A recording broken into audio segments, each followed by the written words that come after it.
Danny Craig here with the Worldview in 5 Minutes and Generations radio team.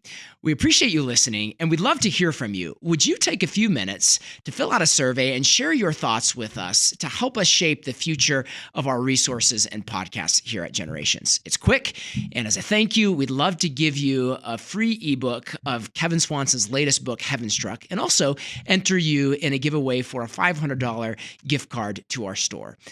Visit generations.org/survey to share your thoughts. That's generations.org/survey.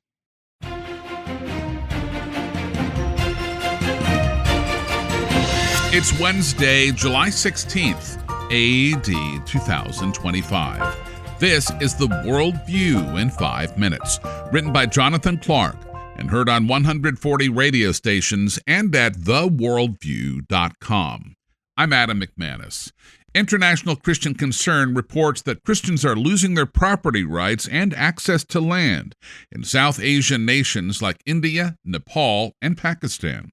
In particular, India's second most populous state of Maharashtra plans to demolish hundreds of church buildings within 6 months. Officials claim the structures are unauthorized, and many of them are in tribal areas. The government also plans to enact an anti-conversion law.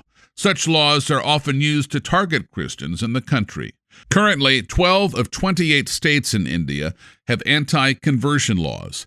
South Asian nations like India are ranked on the Open Doors World Watch List as some of the most difficult places to live as a Christian.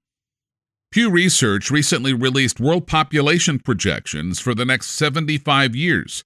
The global population more than tripled over the last 75 years, from 2.5 to 8.2 billion people. However, population growth is expected to slow down, only reaching 10.2 billion by 2100. Currently, the most populous countries in the world are China, India, and the United States. China's population is expected to shrink by more than half over the next 75 years, while the United States and India are expected to grow slightly. Global population growth is projected to primarily come from nations in Africa, like Nigeria, the Democratic Republic of the Congo, Ethiopia, and Tanzania. This week marks 10 years since the Center for Medical Progress released their first undercover videos exposing Planned Parenthood. Executives for the abortion giant were caught discussing how they sold the body parts of murdered babies. The undercover investigation has contributed to efforts for defunding Planned Parenthood. Troy Newman, the president of Operation Rescue, served as a founding member on the board of the Center for Medical Progress. He said, quote, "I am honored to have been a part of this historic investigation, even though it came at great personal cost to those of us involved in revealing the horrific truth about the illicit trade in aborted baby parts.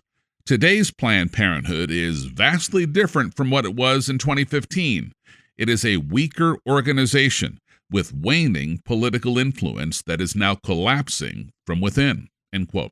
Proverbs 6, verse 17 says that among the 7 things God hates are haughty eyes, a lying tongue, and hands that shed innocent blood.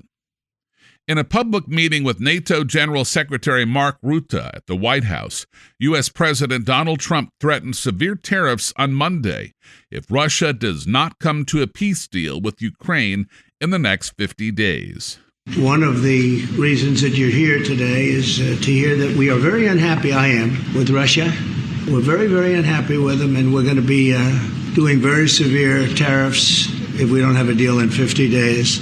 Tariffs at about 100%. You'd call them secondary tariffs. You know what that means. Trump also said the United States will sell top-of-the-line weapons to countries in the North Atlantic Treaty Organization. In turn, NATO countries would then be able to provide such weapons, like the Patriot air defense system, to Ukraine. The U.S. Consumer Price Index rose by 0.3% last month. That put the 12-month inflation rate at 2.7%. Prices have been generally decreasing over the last year, but the inflation rate is still above the Federal Reserve's target of 2%. Trump responded to the news by calling on the Fed to lower interest rates by 3 points. He said this would save an estimated $1 trillion on debt payments. And finally, the American Bible Society released the 4th chapter of the State of the Bible USA 2025 report. The chapter evaluated activities that promote well-being, like physical exercise, spending time with a friend, volunteering in the community, meditation, and praying to God. The study found that people who engage the most with the Bible are also the most likely to engage in those activities, especially volunteering in the community. Such activities were also associated with higher levels of hope and lower levels of stress, anxiety, and loneliness. However, people who attend church regularly experienced even better results in those areas. 1 Timothy 4 verse 8 says, "For bodily exercise profits a little, but godliness is profitable for all things, having promise of the life that now is and of that which is to come." And that's the worldview on this Wednesday, July 16th, in the year of our Lord 2025. Follow us on X or subscribe for free by Spotify, Amazon Music, or by iTunes or email to our unique Christian newscast at theworldview.com. Plus, you can get the Generations app through Google Play or the App Store. I'm Adam McManus. Seize the day for Jesus Christ.